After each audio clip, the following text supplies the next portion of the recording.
Hello students, SB একাডেমির YouTube চ্যানেলে তোমাদের সবাইকে স্বাগত জানাই।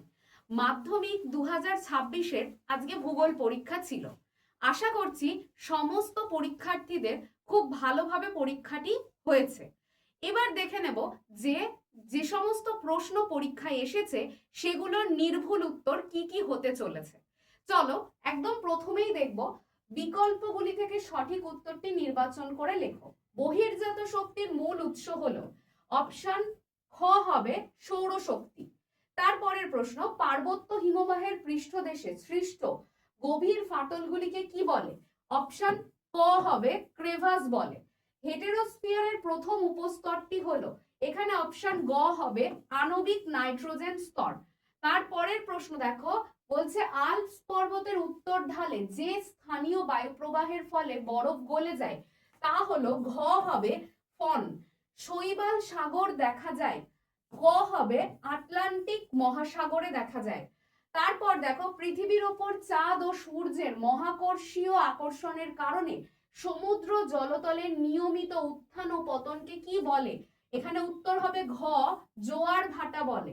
বর্জ্য ব্যবস্থাপনায় নিম্নলিখিত 3R এর অন্তর্ভুক্ত নয় যে পদ্ধতিটি, সেটি হচ্ছে খ, পুনর্বিন্যাস। অন্ধ্রপ্রদেশের বর্তমান রাজধানীর নাম কি? অপশন গ, অমরাবতী। কাশ্মীরে অবস্থিত হিমালয়ের পর্বতমালার নাম কি? অপশন ক হবে জাস্কার। স্বাধীন ভারতের প্রথম বহুমুখী নদী পরিকল্পনা হলো, অপশন গ হবে দামোদর উপত্যকা পরিকল্পনা। পরের প্রশ্ন, ভারতের শুষ্ক গ্রীষ্মকালে যে ফসলের চাষ হয় সেটা হবে অপশন ঘ, জাইদ ফসলের চাষ হয়। পরের অংশে যাব, দেখো ভারতের ভারী ইঞ্জিনিয়ারিং শিল্পের একটি উদাহরণ হলো, অপশন খ হবে রেল ইঞ্জিন শিল্প। তারপর ছত্রপতি শিবাজি আন্তর্জাতিক বিমানবন্দর অবস্থিত, এটার উত্তর হবে ক, মুম্বাইতে। উপগ্রহ চিত্রে গভীর অরণ্য যে রঙের সাহায্যে দেখানো হয় তাকে সেই রংটা হচ্ছে ঘ, গাঢ় লাল রং। এবার চলে আসবো শুদ্ধ অশুদ্ধ। যদি শুদ্ধ হয় পাশে সু লেখো এবং অশুদ্ধ হলে অ লিখতে বলা হয়েছে। বিজ্ঞানী ব্যাগনল্ট তির্যক বালিয়াড়িকে বারখান নামকরণ করেছেন, উত্তরটি হবে অশুদ্ধ, তাই পাশে অ লিখে দিলাম। তারপর মেসোস্ফিয়ার স্তরে উষ্ণতার বৃদ্ধি উচ্চতার বৃদ্ধির সাথে হয়, এটাও কিন্তু অশুদ্ধ হবে। আমি এখানটাতে পূর্ণ শব্দটাই লিখে দিচ্ছি যাতে তোমাদের বুঝতে সুবিধা হয়। তারপর জেট বায়ু জিওস্ট্রপিক বায়ুর একটি উদাহরণ, এটা হবে শুদ্ধ, সঠিক।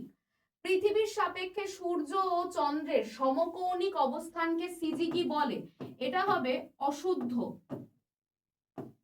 তারপর ভারতের সর্বনিম্ন জনবহুল রাজ্য হলো গোয়া, এটা হবে অশুদ্ধ।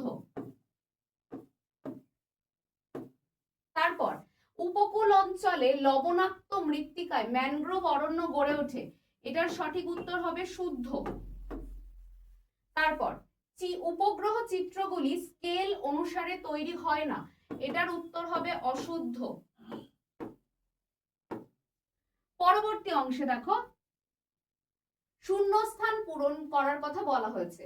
অবরোহণ প্রক্রিয়ায় ভূমির উচ্চতার কি হয়? ভূমির উচ্চতার হ্রাস হয়, মানে উচ্চতা কমে যায়। মরু অঞ্চলে বায়ু ও জলধারার মিলিত সঞ্চয় কার্যের ফলে গঠিত সমভূমিকে কি বলে? গঠিত সমভূমিকে বাজাদা বলে।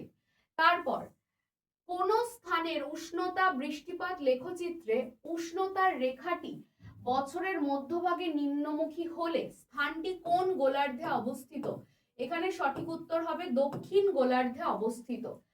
ড্যাশ জোয়ার মুখ্য জোয়ারের প্রতিপাদ স্থানে হয়, এটার উত্তর হবে গৌণ জোয়ার। গৌণ জোয়ার হবে মুখ্য জোয়ারের প্রতিপাদ স্থানে হয়। শীততাপ নিয়ন্ত্রিত যন্ত্র বায়ুমণ্ডলে কি গ্যাস নির্গত করে? সিএফসি বা ক্লোরোফ্লুরোকার্বন। আরাবল্লী পর্বতের পশ্চিমে অবস্থিত তৃণভূমিকে কি বলে? এটার উত্তর হবে বাগার। তারপর জৈব বর্জ্য পদার্থগুলির জীবাণুর দ্বারা বিয়োজনের পদ্ধতিকে কি বলে? এটার উত্তর হবে কম্পোস্টিং। এটার সঠিক উত্তর হবে কম্পোস্টিং। তারপর নদীর জলপ্রবাহ মাপার এককের নাম, এখানে উত্তর হবে কিউসেক। আর কিউমেক।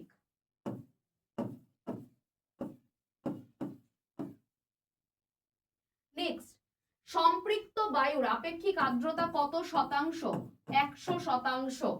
মেরু অঞ্চল থেকে কোন ধরনের সমুদ্র স্রোত প্রবাহিত হয়? উত্তর হবে শীতল সমুদ্র স্রোত বা অন্তঃস্রোত।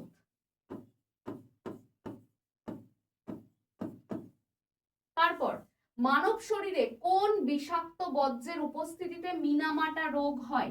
এটার উত্তর হবে পারদ। তারপর ভারতের সর্বাধিক জলসেচ পদ্ধতির নাম কি? কূপ ও নলকূপ সেচ।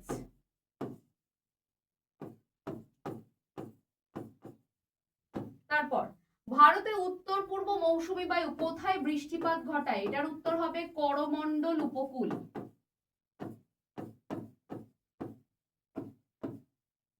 তারপর ইন্টারনেট ব্যবহারের দিক থেকে বিশ্বে ভারতের স্থান কত? উত্তর হবে দ্বিতীয়। তারপর ভূবৈচিত্র্য সূচক মানচিত্রে কোন রেখার সাহায্যে ভূমির উচ্চতা দেখানো হয়? এটার উত্তর হবে সমোন্নতি রেখা।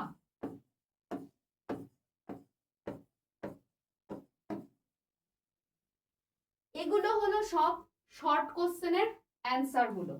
এগুলো কিন্তু একদম নির্ভুল উত্তর। এর পরবর্তী অংশে দেখো বাম দিকের সাথে ডান দিক মেলাতে বলেছে। এখানে বলছে যে প্রথম কোশ্চেনটা রয়েছে ছোটনাগপুর, তারপরে রয়েছে অসম, হিমালয় রয়েছে, তারপর রয়েছে চিকমাগালুর। দেখো ছোটনাগপুর যেটা, তার সাথে যেটা মিলবে সেটা হচ্ছে পরেশনাথ। তারপর দেখো অসমের সাথে যেটা মিলবে সেটা হচ্ছে বরদইচিলা। তারপর দেখো হিমালয়ের সাথে যেটা মিলবে সেটা হচ্ছে পাইন। তারপর চিকমাগালুরের সাথে যেটা মিলবে সেটা হচ্ছে কফি। তাহলে এই হচ্ছে বাম দিকের সাথে ডান দিকের মানে মিলের যে বিষয়টা দেওয়া হয়েছে সেটা। 2 নম্বরের প্রশ্নগুলো যথেষ্ট সহজ এসছে। মহাদেশীয় হিমবাহ মরু সম্প্রসারণ কাকে বলে? আইটিসিজেড কি? প্রত্যেকটা প্রশ্ন কিন্তু খুব ভালো প্রশ্ন পরীক্ষাতে এসেছে। এছাড়াও দেখো মৃত্তিকা ক্ষয়ের সংজ্ঞা, জনঘনত্ব কি, এটা আমাদের সাজেশন ভিডিওতেও রয়েছে। জনঘনত্ব বলতে 2 নম্বরে কি বোঝো সেই বিষয়টা রয়েছে। সাজেশন ভিডিওতে এটাও বলা ছিল আরএফ স্কেলটাকে ভালো করে দেখে যেতে, এবং সেটা মিলিয়ন শীট হোক, ডিগ্রি শীট হোক, ইঞ্চি শীট হোক, প্রত্যেকটা ক্ষেত্রেই ভালোভাবে দেখে যাওয়ার কথা বলা রয়েছে। সমুদ্র বায়ু স্থলবায়ুর পার্থক্য দেখে যাওয়ার কথা বলা হয়েছে। বর্জ্যের ব্যবস্থাপনায় শিক্ষার্থীর যে ভূমিকা, এটাও আমাদের সাজেশন ভিডিওতে আলোচনা করা হয়েছে। ভারতের পূর্বঘাট পশ্চিমঘাট পর্বতের পার্থক্য, এটাও সাজেশনে আমরা 3 নম্বরের কোশ্চেনেই বলেছিলাম পড়ে যাওয়ার জন্য। ভারতে অটোমোবাইল শিল্প বিকাশের প্রধান, মানে সাজেশন ভিডিওতে রয়েছে ভারতে মোটর গাড়ি নির্মাণ শিল্পের বিকাশের কারণ, সেটারই আরেকটা নাম হচ্ছে অটোমোবাইল শিল্প, এটাও সাজেশনে দেওয়া রয়েছে। এছাড়াও দেখো ভূবৈচিত্র্য সূচক মানচিত্র এবং উপগ্রহ চিত্রের মধ্যে 3টে পার্থক্য, এটাও আমাদের সাজেশনে দেওয়া রয়েছে। তার মানে এখানে যতগুলো প্রশ্ন দেখছো প্রত্যেকটা প্রশ্নই কিন্তু বলা যেতে পারে সাজেশন ভিডিওতে আলোচনা করা রয়েছে, 2-1টা ব্যতিক্রম ছাড়া। তারপর যদি আমরা 5 প্রশ্নের দিকে তাকাই, সেখানেও আমরা দেখব যে প্রথমটা নদীর সঞ্চয় কার্যের ফলে গঠিত ভূমিরূপ চিত্র সহ, সাজেশন ভিডিওতে এটা আলোচনা করা আছে। বায়ুমণ্ডল উত্তপ্ত হওয়ার পদ্ধতি, বায়ুমণ্ডলের চ্যাপ্টার থেকে এটা আলোচনা করা রয়েছে, চিত্র সহ বায়ুমণ্ডল উত্তপ্ত হওয়ার পদ্ধতি লেখো। তারপর দেখো এই যে কোশ্চেনটা জলবায়ুর উপর সমুদ্র স্রোতের প্রভাব, সাজেশন ভিডিওতে সমুদ্র স্রোতের পুরো প্রভাবটাকেই গুরুত্বপূর্ণ হিসেবে আলোচনা করা রয়েছে। ভারতের জলবায়ুর 5টা নিয়ন্ত্রক, এটাও কিন্তু সাজেশন ভিডিওতে সাজেশন হিসেবে আলোচনা করা রয়েছে। চা উৎপাদনের অনুকূল প্রাকৃতিক পরিবেশ, এটাও আলোচনা করা ছিল। পূর্ব এবং মধ্য ভারতে লৌহ ইস্পাত শিল্প গড়ে ওঠার কারণ, এটাও আলোচনা করা ছিল সাজেশনে। ভারতে জনসংখ্যার অসম বন্টনের প্রাকৃতিক কারণগুলি ব্যাখ্যা করো, এটাও সাজেশনে আলোচনা করা আমাদের ছিল। তার মানে এটা দেখে আমরা বুঝতেই পারছি যে প্রত্যেকটা ক্ষেত্রই কিন্তু আমরা দেখতে পাচ্ছি যে এখানে কিন্তু 2টো করে প্রশ্নের উত্তর দিতে বলা হয়েছে 4টের মধ্যে থেকে। তার মধ্যে কিন্তু ম্যাক্সিমামটাই আমরা সাজেশনে দিয়ে দিয়েছিলাম যে এগুলো পড়তে হবে। আর তার সাথে দেখো মানচিত্রের যে অংশটা, সেখান থেকে লাদাখ মালভূমি, গোদাবরী নদী, চিল্কা হ্রদ, তারপর বৃষ্টিচ্ছায় অঞ্চল, এই জায়গাগুলো। তারপর দেখো মরুমৃত্তিকা অঞ্চল, তারপর চিরহরিৎ বনভূমি সম্পর্কে দেওয়া ছিল, উত্তর ভারতের গম আর ইক্ষু দুটোই দেওয়া ছিল। তারপর বৃহত্তম পেট্রোরসায়ন শিল্প কেন্দ্র অবশ্যই তোমরা পারবে। ভারতের প্রথম মেট্রো রেল শহর যেটা, সেটা কলকাতা। এটাও কিন্তু মোটামুটি ভাবে যারা সারা বছর পড়েছো তারা এগুলোরও খুব ভালোভাবেই ম্যাপ পয়েন্টিং করতে পারবে। তার মানে আজকের যে কোশ্চেনটা মাধ্যমিক 2026-এর আমরা আলোচনা করলাম, এই কোশ্চেনটার উপর যারা পরীক্ষা দিয়েছো আশা করব প্রত্যেকেরই পরীক্ষা খুব ভালো হয়েছে। এবং আরো ভালো ইনফরমেশন জানার জন্য, এবং সামনেই আসছে এইচএস এর বিভিন্ন সাজেশন ভিডিও অলরেডি চ্যানেলে আসতে শুরু করে দিয়েছে। এরকম আরো গুরুত্বপূর্ণ তথ্য পাওয়ার জন্য এসবি একাডেমির ইউটিউব চ্যানেলটিকে সাবস্ক্রাইব করতে একদম ভুলবে না। আর ভিডিও ভালো লাগলে লাইক শেয়ার করবে। কার কতগুলো শর্ট কোশ্চেন ঠিক হলো কমেন্ট সেকশনে কিন্তু অবশ্যই জানাবে। দেখা হচ্ছে পরের কোনো ভিডিওতে। Thank you.